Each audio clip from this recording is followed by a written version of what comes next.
안녕하세요. 노동문제법 4강 황준용 교수 강의를 시작하도록 하겠습니다.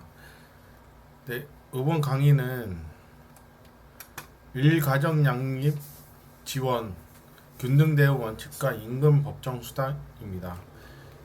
관련 법령은 남녀 고용 평등과 일가정 양립 지원에 관한 법률, 약식 남녀 고용 평등법입니다. 이 남녀 고용 평등법 자체는 대한민국 헌법이 평등 이념에 따라서 고용에 대해서 남녀 평등한 기회와 대우를 보장하고 모성 보호와 여성 고용을 촉진하고 남녀 보호 등 실현함에 아울러 그간의 일가정 양립을 지원하는 법률입니다. 이 법률에 대한 목적은 이 법은 대한민국 헌법 평등 이념에 따라 고용에서 남녀의 평등한 기회와 대우를 보장하고 모성 보호와 여성 고용을 촉진하여 남녀 고용 평등을 실현함과 아울러 근로자의 일과 가정의 양립을 지원함으로써 모든 국민의 삶의 질의 향상에 이바지하는 것을 목적을 하고, 이 법은 차별이라는 사업주가 근로자에게 성별 혹은 혼인, 가족 안에서 지위와 임신, 출산 등으로 사유로 해서 합리적인 이유 없이 채용 또는 근로의 조건에 다르거나 그 밖에 불리한 조치가 있다 하더라도 이 법에 의해서 차별을 없애야 되고, 사회용주가 이제 채용 근로 조건이나 근로 조건을 동일하게 적용함으로써 그 조건에 대해서 충족할 수 있는 남성 또는 여성이 불리한 결과를 초래하며 그 조건의 정당한 것임을 증명할 수 없는 경우를 포함합니다. 이 차별이란 내용에 대해서 다만 각 항목에 대해서 어느 하나 경우에 대해서 제외를 하는 경우가 있습니다. 첫 번째로는 성격의 특성상 성에 불가피하게 요구되는 조치가 하는 경우, 여성 근로자의 임신, 출산, 수유 등의 모성 보호를 위한 조치를 하는 경우, 그 밖에 이 법이 다른 법률에 따라 적극적 고용 개선 조치를 하는 경우입니다. 직장 내 성희롱이나 사업주 상급자 또는 근로자가 직장 내의 지위를 이용하거나 업무와 관련해서 다른 근로자에게 성적 언동 등으로 성적 굴욕감 또는 혐오감을 느끼게 하거나 성적인 언동 또는 그 밖의 요구 등에 따라서 아니하였을 경우 근로자의 불이익을 주는 것을 말합니다. 그리고 이 법은 근로자 적극적으로 고용 조치를 현존하는 남녀 간의 고용 차별이 없어야 되고, 고용 평등 촉진을 하기 위해서 잠정적으로 특정 성을 우대하는 것 조치를 말합니다. 근로자는 사업자에게 고용된 사람을 취업할 의사를 가진 사람을 말하며, 적용 범위로는 이 법은 근로자를 사용하고 있는 모든 사업장과 사업에게 적용되고, 남녀 고용 평등의 실현과 일가정 양립에 관해서 법률에 특별한 규정이 있는 경우를 따릅니다. 이 법은 지금 법 개정이 바뀐 제7자 남녀 고용 평등과 일가정 양립 기본계획이 있습니다. 이 법률은 6차 기본계획 평등과에 대한 내용들이 가져온 내용이고, 정책 여건으로는 성적 격차 지속으로 일가정 양립 및 양성 평등 일자리를 위해서 다양한 정책 노력에도 불구하고 여성이 노동시장에 직면하는 구조적인 어려운 여건을 갖고 있기 때문입니다. 여성 고용들은 고용률이 전반적으로 상승 추세에 있습니다. 17년에는 56.9%에서 22년에는 60% 정도로 소폭 높아졌긴 하지만 OECD 평균은 66.5%보다 저조합니다. 남녀 간 성별 임금격차는 높은 수준이고, 성별 임금격차로는 약 31% 정도 격차가 나는 추세입니다. 여성은 돌봄보단 집중, 육아 지원 제도에 낮은 활용을 하는 경우 경력단절, 기업의 사업의 차별 인식 문화가 격차 해소되는 걸림돌을 작용할 수 있다라고 할 수도 있고, 이에 대해서는 그 일과 가정에 서로 양립할 수 있도록 근로자가 사용자를 지원하는 노동 정책의 중요성을 강조하고 있는 부분입니다. 이와 같이 일과 가정의 양립이 주요 정책과 과정에서 그 배경이 되는 부분이 있는데, 첫 번째는 여성의 노동시장의 진출을 확대할 필요가 있다라는 점입니다. 여성이 결혼과 출산 그리고 양육을 이유로 노동시장 진출을 단념하거나 경력을 단절해서는 안 되는 사태가 늘고 있는 부분을 현저하게 줄이게 하려고 하는 정책적 이유가 있지만, 여성의 고용률은 현저히 줄어들고 있는 추세입니다. 그래서 여성 고용률을 늘리기 위해서는 여성의 노동시장에 참여할 수 있는 환경이 정비되어져야 되는데, 이 환경을 마련하고자 이 법률이 생겨졌고, 그래서 여성의 사회적인 촉진할 수 있는 제도적 방향이 필요하다라는 것입니다. 두 번째로는 절출산 문제가 점차 심각해지는 상황에서 사회적 문제로 야기되고 있고, 이 가정 양립은 자녀의 출산하고 양육할 수 있는 좋은 환경을 조성함으로써 다양한 조치가 필요함에 따라 2007년 말부터 약 지금까지 계속 지금 7차인데 이 구체적으로 규정하고 있습니다. 최근에는 코로나19의 감염병 확산을 해서 근로자의 육아 또는 가정 돌봄이 필요성이 더욱더 확대되고 있는 일정입니다. 여성 고용률을 전반적으로 지금 기업 사회 전반적인 차별 인식과 문화가 격차 해소는 걸림돌을 작용할 수도 있고, 인구 구조 변화에 대해서 저출산 고령화는 인력 부족 전망이 생산 연령 인구는 통계청에 따르면 22년에는 3천만 명에서 42년에는 약 2,570만 명 정도로 인력이 부족할 거다라는 추세가 있고, 여성 고용률이 증가하는 것은 상반되는 게 일가정 양립이 어려움이 있다. 그래서 20년부터는 인구 감소 진행 중에 있는데, 여성의 경제 활동 참여를 증가하면서도 이 가정 양립 그리고 출산을 더 늘려야 되는 이 국가의 그 문제가 어려움이 있는 것 자체를 해결하는 것을 좀 사회적 전환에 있어서 좀 힘든 부분이 있지만, 두 가지 모두 국가가 확인을 하면서 배려하면서 사업을 만들어야 된다라는 내용이고, 이 사업은 가정 양립 자체에 대한 그 패러다임 자체는 그 일가정 양립이 있으면서 그 법률이 있고, 이 법률은 남녀 평등에 대한 기회와 대우에 보장하고자 하는 내용이고, 근로기준법에서는 이 법이 성별이나 신분 등의 이유로 차별적 처우를 받으면 안 되고, 동일한 가치에서 노동의 임금을 지급해야 되는 것을 원칙으로 하지만, 아무래도 이제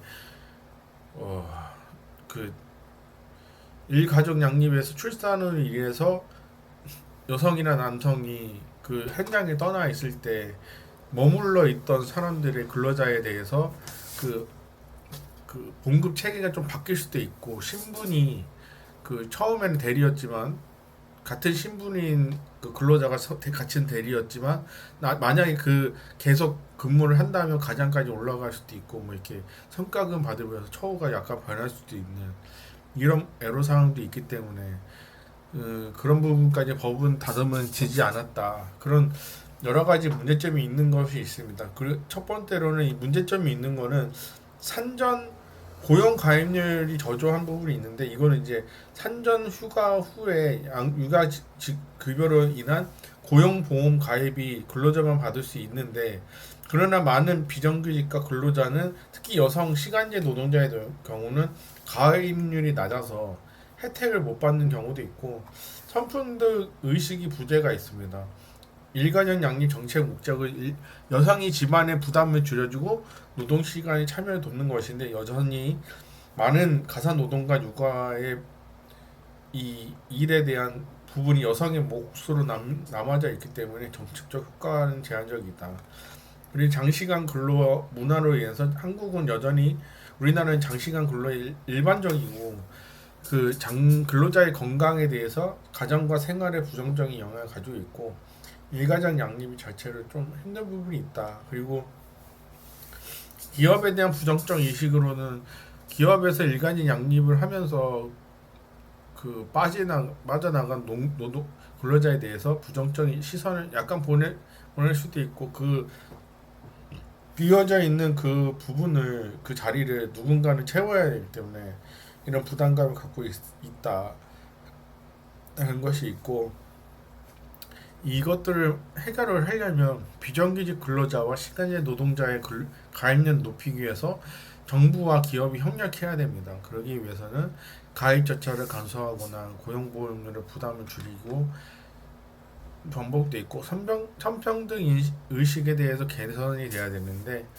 성평등 교육을 강화하려면 이제 여성만 책임이 아니라 인식을 확대할 수 있는 그 문화가 있어야 되고 교육 내 그 학교 내 교육과 직장 내 프로그램을 통해서 성평등 의식이 높아져야 되고 장시간 근로 문화 개선하려면 유연 근무제와 재택 근무제를 좀 활성화하면서 이가적 양립을 병행할 수 있는 지원적인 개선이 필요하다. 그리고 52시간 근무제를 철저히 지키면서 초과 근무를 줄일 수 있는 조성이 문화가 필요하고 이가지 양립에 대해서 제도를 사용할 수 있는 근로자에 대해서 부정적인 인식을 개선하기 위해 기업 내 인식 개선 캠페인을 실시하거나 육아휴직에 대한 사회보험화를 하면서 근로자가 혜택을 받을 수 있는 아니면 가족 돌봄 휴가로 통해 유급화를 통해서 배우자와 출산 휴가 기간을 연장할 수 있는 등인의 법적 지위가 필요하다라고 할 수 있습니다.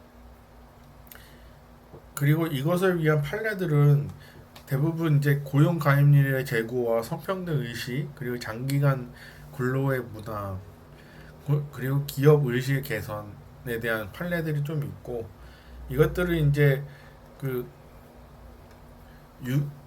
일가정 양립에 위한 조치 육아휴직이 있고 두 번째로는 이제 육아휴직에 따른 근로시간 단축 그리고 여러 판례가 있습니다. 첫 번째로는 이제 육아휴직에 대한 남녀고용평등법 제19조에 따르면 근로자는 근로관계를 유지하면서 일정 기간 자녀의 양육을 위해서 휴직할 수 있도록 직장 생활과 가정 생활을 조화롭게 양립시키고 육아휴직 제도를 정하고 있습니다. 현행 육아휴직 제도는 남녀 영유아를 가진 모든 근로자를 해당되고 이거를 휴직권자로 하고 있는 점에서 특징이 있고 영아기와 이제 직장인의 양자택일의 문제를 피하기 위해서 휴직 권리자는 어머니 그러니까 여성의 근로자를 말하고 아버지는 근로자인 것 또한 어떤 근로자 대신해서 매니저가 신청할 경우 상관없다 하는 것입니다. 그냥 어머니와 아버지 택해서 누구든 육아휴직 갈 수 있는데 대부분 여성들이 많이 가지고 있는 추세이기도 하고요.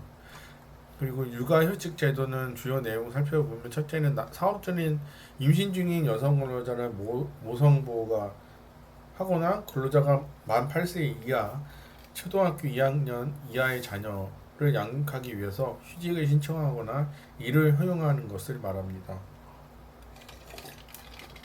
둘째, 육아휴직은 1년 이내 2회 한정해서 나누어서 사용할 수 있는 거. 그러니까 이게 이 법률에 따라서 19조 1항에서 이제 세 번째로는 이제 육아휴직을 사용한 횟수가 휴직의 횟수에 포함해서는 아니한다. 그러니까 유급휴가에 대해서 포함되지 않는다라는 게 이제 19조 2항이 있고 세 번째는 이제 육아휴직은 원칙적으로 무급휴직이다. 그러나 근로자가 생활 걱정하지 않고 육아를 할 수 있도록 국가는 생계 비용을 지원할 수 있는 법률 제70조에 한해서 그에 따라서 고용보험법 제10조 70조에 한해서 요건에서 육아휴직을 지급하는 과정이 있습니다. 그러니까 육아휴직에 대한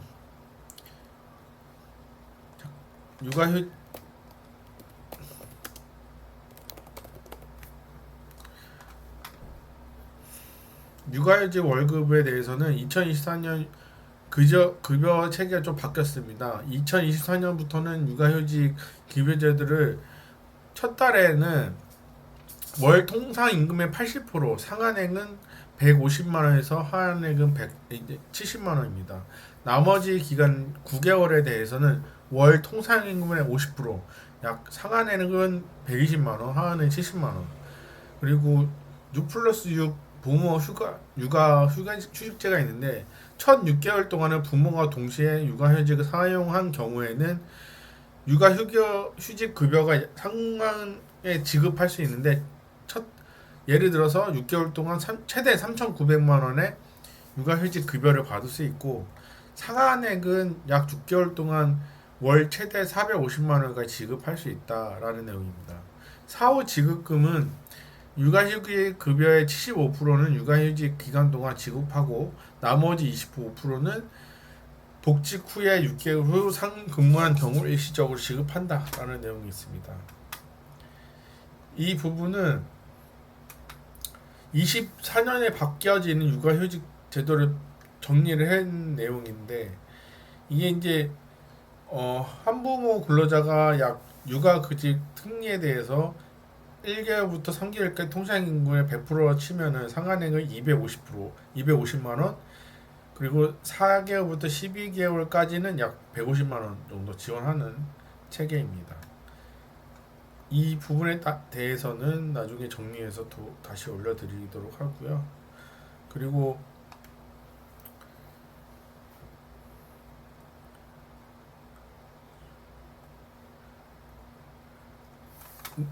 노동문제법 자체에 대해서는 이제 그 5번째 좀 문제가 있는데 사업주는 육아휴직을 맞추는 근로자를 휴직하는 것과 전과 같은 업무 아니면 같은 수준의 임금을 받을 수 있게 복직을 시켜줘야 되는데 그 업무를 하고 있는 사람이 만약에 하고 있다라고 쳤을 때 그 업무를 다시 받아서 할 수 있냐라고 치면 중소기업 같은 경우에는 좀 힘들 수도 있고 중견기업이나 대기업 같은 경우에는 해당 직군의 다른 사람을 좀 육아휴직 기간 동안 단기 근무자로 대체해서 하는 경우도 있습니다. 그래서 이제 그거에 대해서 판례도 있고 그러니까 문제점이 약간 있을 수도 있다. 그리고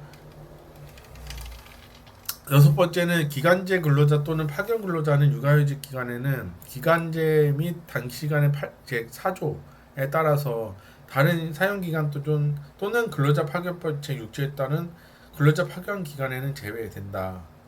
그러니까 단시간 근로자도 약 제19조 5항에 따라서 근기법에 따라서 그 기간제 근로자와 파견 근로자의 그 제외된다는 내용입니다. 이 내용은 관련 판례 3단 그 육아휴직 종료 후 원칙 복귀에 대해 정당성 판단 기준입니다. 이거는 이제 정리를 해보면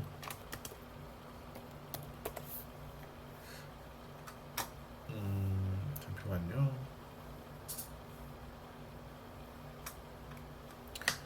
이 법률에 따르면 약 기간제 단시간 근로자 보호법 제4조에 따른 또는 이제 파견 근로자 보호 제6조에 따른 내용인데 이 법률은 기간제 근로자, 파견 근로자 육아휴직을 사용할 수 있지만 그 기간은 근로자의 사용 기간이나 파견 기간에 포함되지 않는다. 이 근로계약 만료는 시점에 육아휴직 사용 중이더라도 근로계약이 자동적으로 연장되지 않는다. 그러니까 단시간 근로자는 연장되지 않는다는 얘기고 되더라도 1년 계약직 근로자는 6개월 근무를 신청했을 때 남은 기간 동안 육아휴직을 사용을 있지만 계약기간이 만료되면 이 육아휴직이 종료되는 거예요. 그러니까 쓰더라도 정당한 그러니까 기간이 만료되면 그러니까 이 근무를 계속 할 수 없다라는 걸 의미해서 좀 사각지대에 있는 부분이기도 합니다. 그래서 이제 이거에 대한 판단 기준에 대해서는 남녀공용평등법 제19조 3항에 불리한 처우란 육아휴직 중 또는 육아휴직 중 또는 육아휴직을 전후로 해서 임금 그 밖의 근로 조건을 등에서 육아휴직으로 말미암아 육아휴직 사용 근로자에게 육아를 인해서 발생하는 불이익을 전반으로 의미하고 사업주는 육아휴직 사용 근로자에게 육아휴직 이후에 업무상 우대 및 차별의 불이익을 주지 않아야 하고 복직 후 맡게 될 업무나 직무가 육아휴직 이전과 현저히 달라지지 않아야 되고 달라지게 생겨서 권태감 등을 들어서 육아휴직이나 신청이나 종료 복귀 그 자체에 꺼리게 하는 직장을 초래하지 않아야 된다. 그러니까 근로자가 육아휴직을 복귀했는데 이게 그 직장에 대해서 꺼려지지 않는 그런 환경이 되어져 된다는 얘기고 이거에 대해서 이제 대법원 판례 22년 대법원 22년 6월 30일 그 판결 내용입니다. 육아휴직 후 종료 후 원직 복직 정당성에 따른 판단 기준은 대법원 판례에서 구체적으로 제시되었습니다. 주요 판례는 22년 6월 30일 선고된 2017 두 76005 판결이 있습니다. 이 판례에 따르면 육아휴직 후 원직 복직이 정당한 판단에 위해서는 다음 기준을 고려해야 된다는 내용이 있는데 근로자 환경의 변화나 조직의 재편 등으로 다른 직무를 부여해야 되는 필요성을 요구하는 내용입니다. 이 직무에 따른 필요성 자체는 산업 전환에 대해서 이제 직종에 맞게 성별 직종 분리나 현상이 지속되고 있는 부분, 기술 산업 부흥에 대해서 일자리의 기회를 확대되는 이런 부분도 포함된다라고 할 수 있고 그 확대되는 내용은 여성은 미용, 여행, 숙박, 음식, 청소직, 교육, 사후복지 등 높은 직종에 따르고 남성은 연구직이나 공학기술직, 설비, 정비, 생산직 등의 비율이 높은데 이 내용들에 따라서 육아휴직 후에 대해서 근로 환경의 변화가 있는 육아휴직 기간 동안 회사의 근로 환경을 복무에 조직의 변화가 있는지 그리고 이러한 변화가 원직 복직에 영향을 미치고 있는지를 고려해야 된다라는 내용입니다. 이 내용은 저출산 고령화 산업 전환 등 변화에 따른 노동 시장의 대응 그리고 여성 경제 활동을 활성화하기 위해서 기본 계획이 있고 이 기본 계획은 제6차 기본 계획 평가로 이루어졌습니다. 이 평가에 대해서는 서머리 자체는 기준에 대해서 근로 조건을 비교하고 복직 후에 부여되는 직무의 임금의 조건들에 따라서 이제 그 주요 내용이 담겼고 이 6차의 주요 내용은 성평등, 성차별의 고용관행 타파가 있습니다. 이게 두 번째는 양질의 일자리를 환경 조성하고 세 번째는 출산 육아와 사각지대 해소 그리고 네 번째는 일자리 어린이집의 직장 어린이집의 활성화. 그러니까 중소기업은 어린이집이 좀 없기 때문에 그 대기업이나 중견기업의 설치를 의무화하는 내용입니다. 그리고 그 중소기업 같은 경우에도 그 만약에 이제 그 부모들이 원하면 중소기업 근처에 이제 어린이집을 좀 공유해서 사용하는 그런 내용이 일 수도 있고 그리고 여섯 번째는 경력단절 여성 재고용 고용유지 촉진입니다. 네, 일곱 번째는 분야별 일자리 기회를 확대하는 내용입니다. 그래서 육아기 근로시간 단축을 하는 내용은 그래서 이런 내용을 확대되는 내용을 판단으로 해서 그 이 원직 복직을 정당화하는 내용들이 있고 그리고 다음으로 육아기 근로시간을 단축하는 내용입니다. 사업주는 육아휴직에 신청할 수 있는 근로자가 그 대신 그 시간을 단축하면서 육아기 근로 단축을 하는 신청하는 내용인데 이 허용하는 내용은 그 같은 법률의 19조 6항에 있고 이 법령에 대해서 다처적인 인력 채용이 불가능하지거나 정상적인 사업 그리고 운영에 중대한 지장이 초래할 경우에서 대통령령에 정하는 경우에 따라서 허용하지 않을 수도 있다. 다만 이 경우에 대해서는 해당 근로자가 그 사이에 서면을 통보하고, 그러니까 대통령령이 정하는 사업에 대해서 그 해당 근로자에게 서면으로 받아야 되고, 육아휴직 중에 사용하는 하거나 출근에 출퇴근 퇴근 시간 조정 등 다른 조치 토간에 지원할 수 있는, 그러니까 대통령령이 정하더라도 그 사업장은 근로자와 협의를 해서 어떻게든 근로 환경을 나아지거나 근로 시간을 바뀌더라도 이 근로 자체를 연장 같이 그냥 계속 이용, 그러니까 계속 그 연속성이 있어야 된다라는 내용입니다. 그리고 사업주는 근로자에게 유가기 근로 시간을 단축하고 허용하는 경우에는 근로 시간은 주당 15시간 35시간 이내에 해야 되고 법령 12조 제6항에 있습니다. 그리고 육아기 근로시간 단축은 1년의 기간 내에서 사용할 수 있고, 육아휴직을 신청할 수 있는 근로자가 1년 미만의 육아휴직을 하고 사용하지 아니한 기간에는 약 가산하는 1년 이내로 한다라는 내용이 있습니다. 그리고 육아기 근로시간 단축도 육아휴직과 마찬가지로 분할하거나 그걸 사용하는 내용을 말합니다. 이 내용 자체는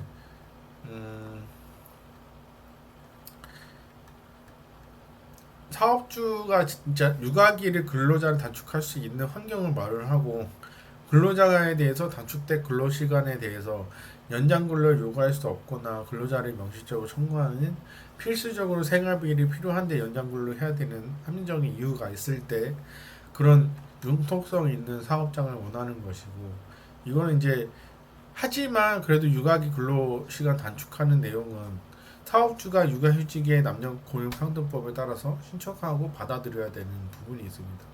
그래서 근로자가 그 대신에 단축 시간을 이용해서 신청할 경우에는 허용을 해야 되고, 그리고 육아기 근로시간의 단축도 육아휴직과 마찬가지로 분할할 수 있는데, 이에 한정해서 육아휴직과 앞서 말씀드렸다시피 달리 횟수에 제한은 없지만 사용할 수 있도록 분할할 수 있고, 그래도 2회에 한정해서 사용해야 된다.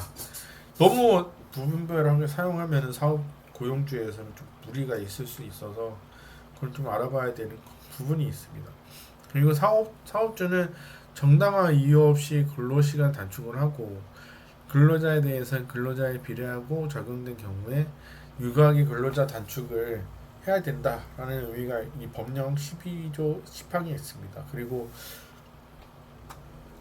근로자는 이제 시간에 비례해서 정해지는 임금과 그 밖에 수당을 낮출 수 있거나, 통상 또는 작업의 조건에 나쁜 일이 있거나 그러지 않게끔 해야 되고, 근무지를 옮기는 등 전 직장, 그러니까 갔다 왔을 때 환경이 바뀌면 안 되고, 그리고 육아기 근로 단축 제도를 활용할 수 있게 사업주가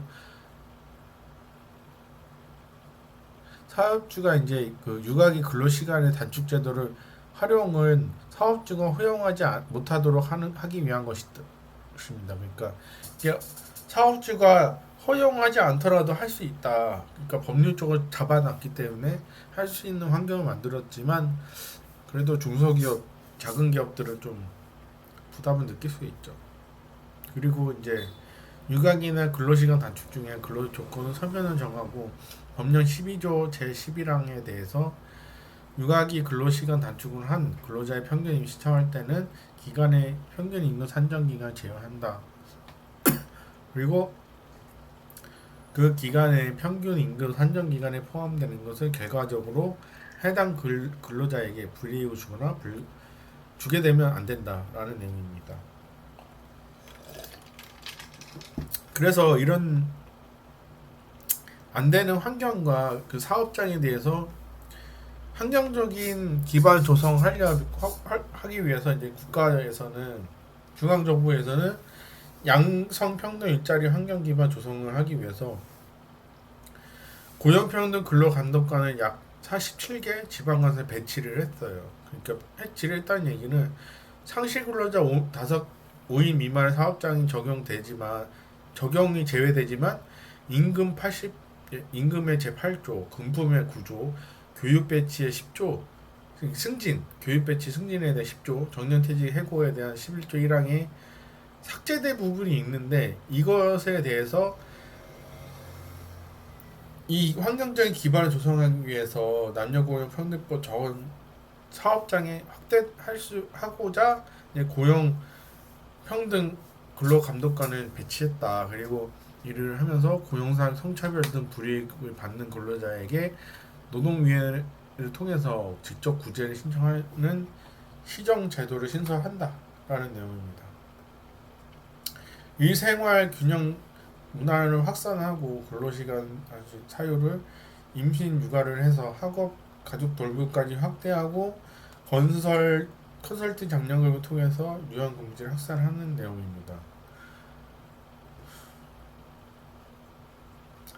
그리고 통보하고 육아기에서 휴직을 사용하거나 출근 및 퇴근 시간 조정 등 다른 조치를 통하고 지원할 수 있는 해당 근로자 합의를 해야 된다. 그리고 사업주는 근로자에게 육아기 근로시간을 단축을 허용하고 하는 경우에 단축 후 근로시간을 주당 15시간 35시간 이내에 해야 된다. 그리고 근로시간 단축은 1년에 1시간 내에서 사용할 수 있으나 육아휴직을 신청할 수 있는 근로자가 1년 미만의 육아휴직 기간 중 사용하지 아니한 기간에 그 기간을 가산해서 1년 이내에 해야 된다입니다. 그리고 이 내용 자체는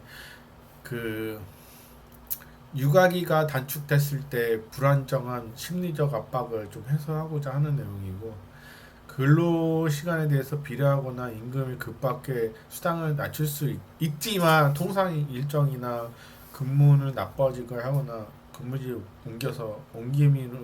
옮김으로써 그 고용 환경, 일자리 환경에 대해서 좀 차별이 없어야 된다라는 글자고, 이 근로시간 단축은 휴일 수당을 지급 여부 등에 따라서 단시간 근로에 대해서 보유 규정하거나 적용되는 것을 말합니다.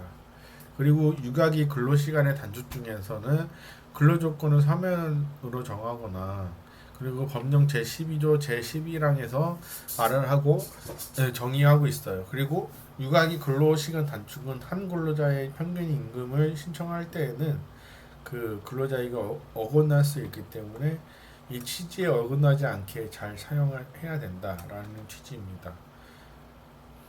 그리고 사업주는 육아기 근로자에게 단축을 하고 근로자에 대해서 단축된 근로시간에 대해서 연장 근로를 할 수 있고 할 수 있는데 요구를 할 수 없습니다. 할 수는 있지만 사업주는 할 수는 있는데 요구를 할 수 없어요. 그런데 근로자가 그거를 요구를 할 수 있는데 근로자가 받아들이지 않으면 당연히 할 수 없다라는 내용이고, 근로자가 명시적으로 청구하는 경우 필수적으로 생활비를 필요하거나 연장 근로를 해야 될 때는 합리적인 이유가 있어야 되고 사업주는 12시간 이내에 연장 근로를 시킬 수 있다. 그러니까 사업주에 대한 배려도 있는 것이죠. 그러니까 아예 안 된다라는 건 아니에요. 그리고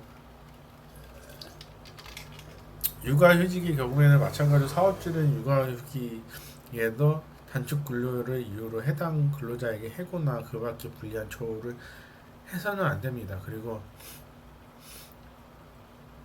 육아기 근로시간 단축이 끝난 후에는 그 근로자를 그 전과 같은 업무로 동일한 수준의 임금을 지급하고 그 직무에 대해서 복귀를 해야 된다. 그리고 근로자가 부담 없이 제도를 활용할 수 있게 도와줘야 된다라는 내용입니다. 근데 그거는 그 제7차 남녀고용평등 기본계획에 대해서 그 한계와 가제에 대한 내용이 있어요. 이건 이제 일육아 지원제도 확대에도 실질적인 활용에 대한 애로가 있다. 육아휴직은 남녀 모두 지속적인 증가 추세에 있으나 여전히 70% 여성이 한다라는 거예요. 그러니까 남자보다는 여성이 23년에 보면 육아휴직 급여를 받은 사람이 여성이 72%나 된다는 얘기예요. 그리고 우리나라는 중소기업 근로자가 대사도 너무 많기 때문에 중소기업의 경우 일육아 지원된다 활용은 대기업 대비 현저히 낮다. 그러니까 22년에 기업 규모의 피보험자 대비 육아휴직 수급자 수는 중소기업은 6.9명, 대기업은 13.7명이에요. 근데 대기업도 굉장히 작은 거죠, 이게. 눈치가 보이니까 자기가 나가면 그 직무를 다른 사람이 맡을 때 그거에 대한 성과라든지 다른 사람이 깨찼을 때 자기가 거기 가서 할 수 있느냐, 그게 문제죠. 그리고 중소기업도 하던 업무를 누군가 가서 하면은 누군가 앉혀서 대신 하는데 그 받은 사람이 못하면 그 업무는 없어지게 될 수도 있어요. 그래서 많은 부담을 갖고 있어요. 그래서 이거에 대한 유연한 필요성은 있는데 탄력적 한계도 있다라는 걸 말씀드릴 수 있어요. 그래서 유연 근무제 활용은 미흡한 부분도 있어요. 그러니까 제 생각에는 재택근무를 좀 할 수 있게 해주면 어떨까. 그러니까 근무를 꼭 회사 안에서 안 하고 그 육아휴직 할 때 재택근무를 하면은 월 봉급의 80% 이상 받을 수 있게 해준다면 시간을 유연하게 쓰면서 근무를 할 수 있거든요. 그거에 대해서 이제 병행을 할 수 있는 환경적인 내용을 좀 담아줘야 되지 않을까 그런 생각을 합니다. 그래서 저는 이제 선진국 대비 이제 시간 근무 저조한 내용을 좀 적극적으로 국가에서 활용해서 좀 활용해야 된다. 이걸 개선해야 된다 생각합니다. 그래서 저는 그렇게 생각하고 이거를 이제 재택근무 활용도가 우리나라 3.1%밖에 안 되고 EU는 19%, 프랑스는 22%, 독일은 21%나 되는데 우리나라 아직까지 너무 작다는 얘기죠. 사용 사례가 거의 없다라는 거예요. 그러니까 동네 눈치를 보기 때문에. 근데 재택근무를 상시적으로 카메라를 켜놓으면서 같이 근무를 하면은 같이 있는 거랑 같지 않을까요, 거의? 그래서 이런 부분을 해결을 하면 좋겠는데 안 된다. 고용보험 가입률 저조한 이 부분도 개선할 수 있고 성평등의 인식도 개선할 수 있는데 왜 하지 않을까? 그런 부분이 있습니다. 그래서 이제 그 사업주가 해당 근로자 돌봄을 단축하거나 이 근로시간에 대해서 15시간, 30시간 넘으면 안 되는 이 부분도 유연 근무제라든지 재택근무제를 좀 사용하면 이 부분의 문제점도 많이 타파할 수 있다라고 생각되어집니다. 그래서 이제 대체적으로 재사용이 불가능한 경우에 정상적인 사업을 운영하는 중대한 지장이 있을 때 대통령령으로 이제 이렇게 안 할 수 있다라고 할 수 있는데 이것도 재택근무로 하거나 유연 근무제라든지 사업자와 이제 상시적인 소통으로 인해서 많이 해소될 수 있는 부분도 있다라고 생각되어집니다. 그리고 돌봄의 근로 시간의 단축 시간에 이제 1년 이내로 하되 이제 학업을 목적이라든지 사유에 의해서 해당되는 합리적인 경우에 의해서 이 근로자가 해고에 또는 불합리한 처우를 하면 안 되고 돌봄 근로시간 단축 시간 끝난 후에 그 근로자는 근로시간 단축 전과 같은 업무 또는 같은 수준의 임금을 받아야 되는 내용입니다. 그리고 이 사업주는 돌봄 기간 중에 단축을 하고 있는 근로자에게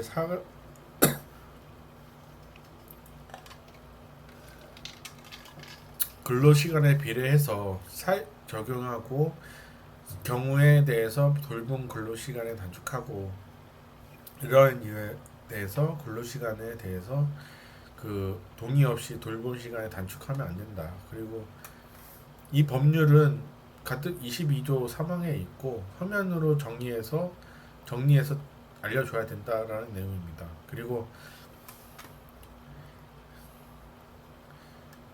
그 유연근무제 활용 미흡한 부분도 있지만 성별 임금 격차와 성희롱 발생 여전한 부분도 있는데 이걸 이제 노동시장의 핵심 연령층이 35세부터 44세의 여성 고용률을 부진한 부분도 이 부분에 영향을 미친다. 그러니까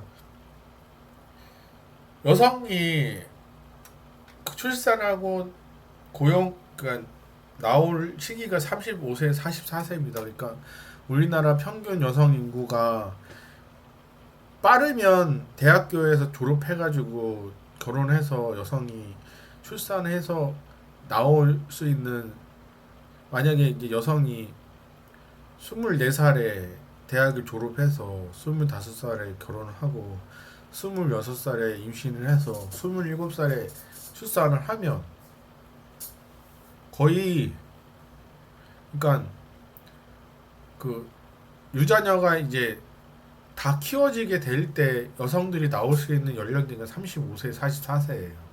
이때 고용률이 낮을 수밖에 없는 거죠. 그래서 경력 단절 여성들도 있는 거고. 근데 이제 이 부분을 국가에서 잡아주려면은 그 근무 시간에는 유연 근무제라든지 아니면 환경적인 영향을 좀 해소시켜줘야 된다.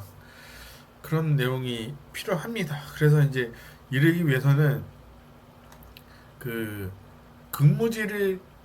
근무지 자체를 꼭 해당 근무지보다는 그 여성들이 일할 수 있는 환경을 좀 만들어줘야 되고 아니면 출산을 했을 때 그 근무지를 그 집의 근처에 좀 만들어 주거나 국가에서 그러면 얼마나 좋겠어요. 그래서 그런 부분을 좀 해결해 주면 좋겠다. 그리고 이제 근로기준법과 같은 근로기의 당사자는 근로자에 대해서 유치나 개선을 해줘야 되는데 근로관계 특별법에서 규정하고 있지만 우리나라는 그걸 많이 안 해주고 있다라는 부분이 있고 유자는 핵심 연령층이 경력단절 그 M 커브라 해서 이제 자녀가 이제 초등학교 가기 전에 그리고 갔다 오기 전까지 이제 이 여성분들이 자녀들을 키우는데 이게 이제 그때 끝나고 나서 여성들이 취업하는 게 참 만만치 않다 그런 부분이 있습니다. 그래서 이제 그 일 과정의 양립을 지원하기 위해서 근로자가 직장에서 일하는 것과 가정 생활을 병행할 수 있는 법적 보장 제도가 필요하다. 그리고 그런 의미고 이를 주로 여성과 출산의 육아휴직 그리고 경력단절 방지를 해야 된다. 그리고 가족 돌봄이나 자녀 양육 등이 같은 사유로 근로시간 유연하게 조정할 수 있는 제도들이 포함되어야 된다라는 것입니다. 그리고 육아휴직 및 육아기 근로시간 단축, 자녀 양육을 위해서 일 시간 근로시간을 단축하거나 휴직을 할 수 있는 보장, 그리고 배우자 출산은 근로자가 배우자에 대한 출산을 도울 수 있고 일정 기간과 휴가를 제공할 수 있고 가족 돌봄 휴직은 이제 가족의 이제 질병과 사고의 노령 이유로 근로자가 휴직하거나 휴가를 사용할 수 있는 제도 그리고 이거를 이제 유연근무제를 근로시간과 자유롭게 조정할 수 있는 제도를 말합니다. 그러니까 종합적으로 좀 정리를 해보면 이 일가전 양립에 대한 균등대우 자체는 그러니까 사용주와 근로자 자체에 대해서 근로주 기준법이라든지 남녀고용평등법이라든지 이 중립적인 그러니까 근로자가 육아휴직 갔다 와서도 일을 할 수 있는 환경이 있어야 된다. 그런 일자리가 있어야 된다는 내용입니다. 그 일자리 자체는 제7차 말씀드렸다시피 그 7가지의 내용이 있습니다. 7가지 대해서 선차적으로 말씀을 드리면 첫 번째는 성차별 고용 관행의 타파가 있는데 이거에 대한 판례는 그 2006년 12월 7일 대판 선고에 대한 2004-2936 판결에 대해서 근로기준법상 근로자 성 판단의 기준을 제시하면서 성차별적 고용 관행 타파를 위해서 고용한 기준을 설정한 것입니다. 노동위원회 성차별 권리와 구제 절차 신설 관련 판례 그리고 가 있습니다. 이 관련 판례는 대법원 그 선고 2012-219519 판결이 있는데 직장 내 성희롱에 대한 사용자 책임을 묻는 판례 그리고 성차별적 고용 관행에 대해서 구제 절차를 중시하는 사례입니다. 이거 자체는 고용법상의 사례가 있고 네이버 블로그 사례도 있어요. 그러니까 남녀 공용 제청 이후에 여전히 존재하는 예시가 있다라는 걸 알려줄 수 있고, 그 남녀 고용 관행 파파에 대해서는 남녀 고용 평등법 전 사업장에 적용이 돼서 2019년 1월 1일부터 이제 남녀 고용 평등법이 5인 미만 사업장에 전면적으로 시행됨에 따라서 모든 사업장이 남녀 고용자 임금과 승진 정년에 대해서 차별을 금지한다라는 것이고, 노동위원회 성차별 권리로 신설됨에 따라서 22년 5월 18일부터 노동위원회를 통해서 성차별 및 그 직장 내 성희롱 피해를 구제받을 수 있는 절차가 신설되어야 됩니다. 이는 피해 근로자가 노동위원회에 신정을 신청할 수 있고, 사업주가 성차별이나 성희롱에 대해서 적절한 조치가 있어야 된다라는 내용입니다. 그리고 두 번째는 양질의 일자리 환경 조성이 있는데, 대법원 2019 6월 13일 선고 2018 그 판결이 있습니다. 노동부 양질의 일자리 창출 정책에 따라서 기업이 근로자에게 제공해야 할 근로자의 근로 조건과 환경에 대해서 명확히 규정하는 것이고, 특히 근로시간 단축의 균형에 대해서 일 생활 균형을 위해서 주 52시간제 도입의 정당성을 인정한 것입니다. 두 번째 판례는 직장 내 성희롱에 대해서 차별적인 관행을 타파하기 위한 판결이고, 세 번째 판례는 이제 노동부 장관이 정거무 강화 정책에 따라서 기업의 양질의 일자리를 환경을 조성하고 준수해야 되는 상황들을 구체적으로 명시했다라는 것입니다. 세 번째로는 출산 육아 사각지대 해소라는 것이 있는데, 이거는 첫 번째 판례는 출산 휴가 및 육아 휴직을 사용하는 못한 근로자가 회사에 대해 손해배상 청구한 사건인데, 대법원은 회사가 출산 휴가 및 육아 휴직 제공한 것을 불법 행위라고 판결한 내용이 있고, 두 번째는 행정법원에서 판결한 것인데, 비정규직 근로자가 출산 휴가를 신청하거나 거부를 한 사건입니다. 법원은 비정규직 근로자로 출산 휴가를 받을 권리가 있다. 이를 거부한 회사에 대해서 부당하다라고 판결한 것이고, 세 번째는 직장 내 성차별 및 차별적 고용 관행을 타파하기 위해서 법적 기준을 제시하고 성차별적 고용 관행에 대해서 절차의 중요성을 강조했다라는 내용입니다. 네 번째 직장 내 어린이집 활성화에 대한 판례는, 첫 번째 판례로는 이 판례는 이제 직장의 어린이집 설치는 지원금을 받는 기업이 지원 조건을 위반할 경우 지원금 취지로 반환 조치를 정당하다라는 것이에요. 그러니까 어린이집을 설치를 해야 되는 지원금을 내야 된다. 그런 내용입니다. 그리고 두 번째는 어린이집 설치 지원 결정이 취소된 경우 법원은 기업이 직장 어린이집 설치 의무를 이행하지 않을 경우 지원금을 반환하는 정당히 하다라는 판결이고, 세 번째는 이 판례에서 대기업이 어린이집 설치 의무를 이행하지 않을 경우 법적 제재를 받을 수 있다라는 점입니다. 다섯 번째는 일상 생활 균형 문화 확산에 대한 내용인데, 첫 번째 판례로는 고용노동부의 일상 생활 균형 정책에 따라서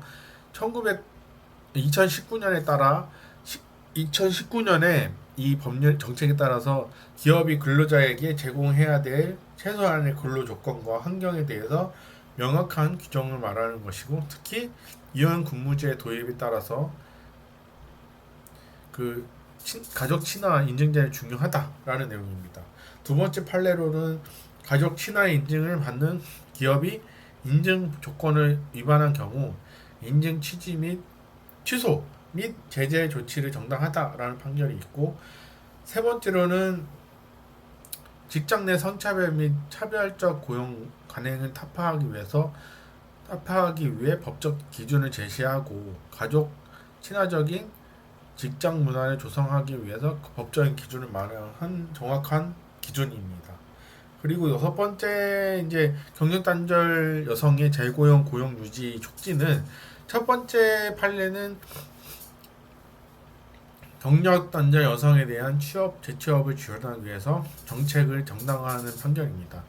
특히 경력 단절 여성은 취업 훈련의 프로그램과 취업 지원 서비스의 중요성을 강조하는 것이고 두 번째 판례는 경력 단절 여성의 기업에 대한 고용에 대한 경력 단절 여성 고용한 기업에 대해서 세액 공제 혜택을 정당하다는 판결입니다. 세 번째는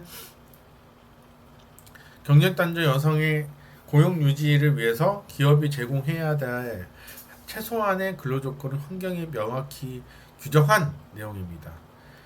그리고 일곱 번째에 대한 국가 정책은 분야별 일자리 기회에 대한 확대에 대한 판례. 첫 번째 판례로는 이제 그 가사학 근로자에 대해서 고용 개선 등에 관한 법률의 제정 내에서 가사학 서비스 제공하는 기관에 대해서 정부 인증을 받도록 하고 가사 근로자와 근로 조건을 향상시키는 양질의 가사 서비스 일자리 창출해야 된다라는 판례이고, 두 번째는 유연 근로제 활성화를 위한 판결인데, 이 판례는 유연 근무제 도입을 위해서 근로자 일 생활 균형 촉진하고 기업이 유연 근무제를 도입함과 동시에 근로자가 이를 이유로 손해배상 청구할 수 있는 근거 마련을 하는 그런 판례입니다.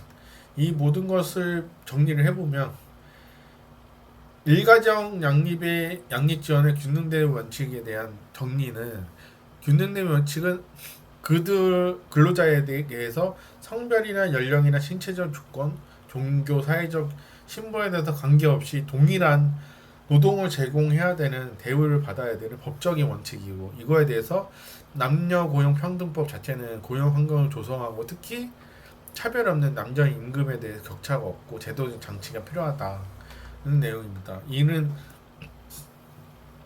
동일한 업무를 수행하는데 근로자 간에서 임금과 근로자 조건에 대해서 성별이나 기타 요인의 차별이 없어야 한다. 그리고 남녀 고용 평등법은 이 원칙이 근거로 해서 여성 근로자들이 출산이나 육아 등으로 차별받지 않도록 하고, 성별에 따른 임금의 결과를 해소하고 공정한 승진과 교육의 기회를 제공하고 것을 포함됩니다. 그리고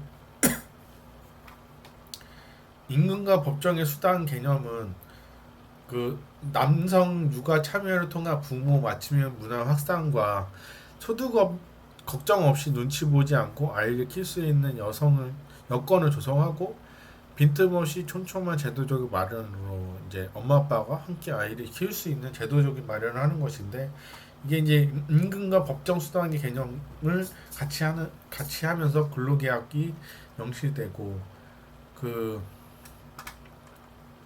법정 수당, 그 제도적 마련을 하면서 이제 법적 수단도 같이 마련돼야 되는 부분도 있습니다. 법정 수당 자체는 노동법에 의해서 지급되는 의무화된 수당이지만, 대표적으로 시간 외 수당, 뭐 야간 수당, 휴일 수당이 있지만, 이 남녀 고용 평등 일가족 양립 기본 계획 하면은 이제 이 휴직을 가면은 이런 수당 자체를 이 휴직할 때 이제 받는 그 급여로 충당하는 것이다라는 내용이 있습니다. 그리고 이제 다양한 선택지를 충분한 육아 시즌을 가질 수 있는 이제 제도적 환경도 필요하고, 여성의 노동신 차별을 받지 않도록 해야 된다라는 내용이 있습니다.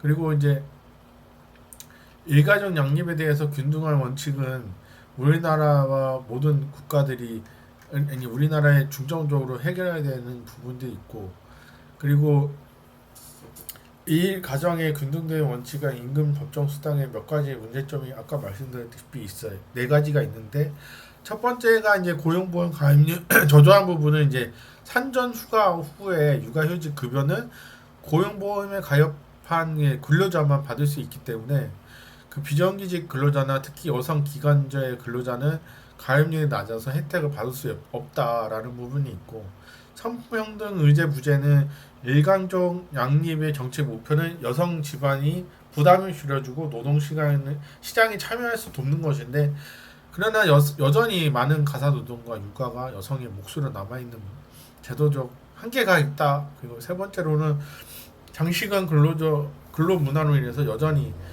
장시간을 하고 있는 남성들의 근로자를 한해서 그 일반적인데, 이제 근로는 근로자의 건강과 가정의 생활에 부정적인 영향을 끼치고 일가정 양립이 매우 어렵다. 그리고 네 번째로는 기업의 부정적 인식으로는 일부 기업에 대해서 일가정 양력 지원 제도를 사용하는데 근로자에게 부정적인 시선을 보내거나 심지어 퇴사를 권유하는 경우도 있는데, 이 제도적인 제도를 저해하는 부분들을 어떻게든 해결해야 됩니다.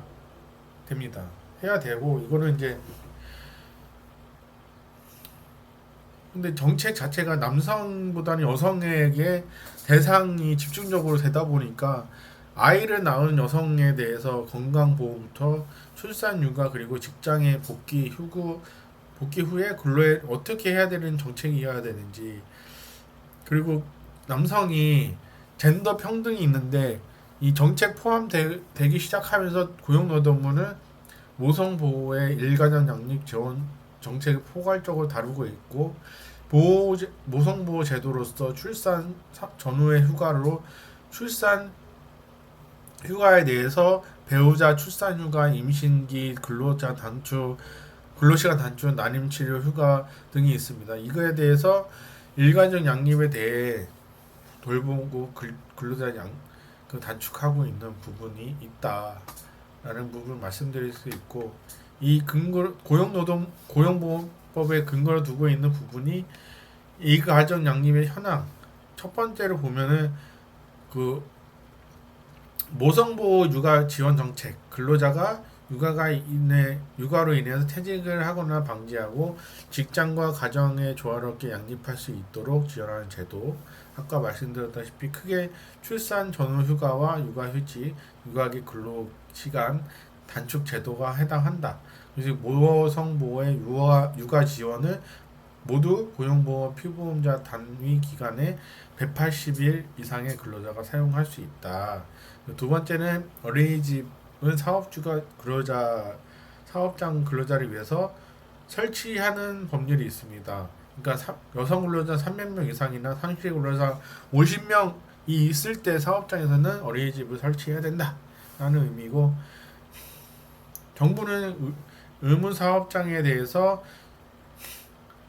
그 고용노동부는 설치 운영비를 지원한다라는 내용입니다. 세 번째는 유형 근무제는 근로자와 사용자가 근로시간이나 근로장소 등 선택을 조정해서 일과 생활을 조화롭게 하고 일 활용과 이제 효율성을 높일 수 있는 제도나 유연 근무제를 실차 출근제, 선택 근무제, 재량 근무제, 재택 근무제, 원격 근무제 등이 나눌 수 있다라는 것입니다.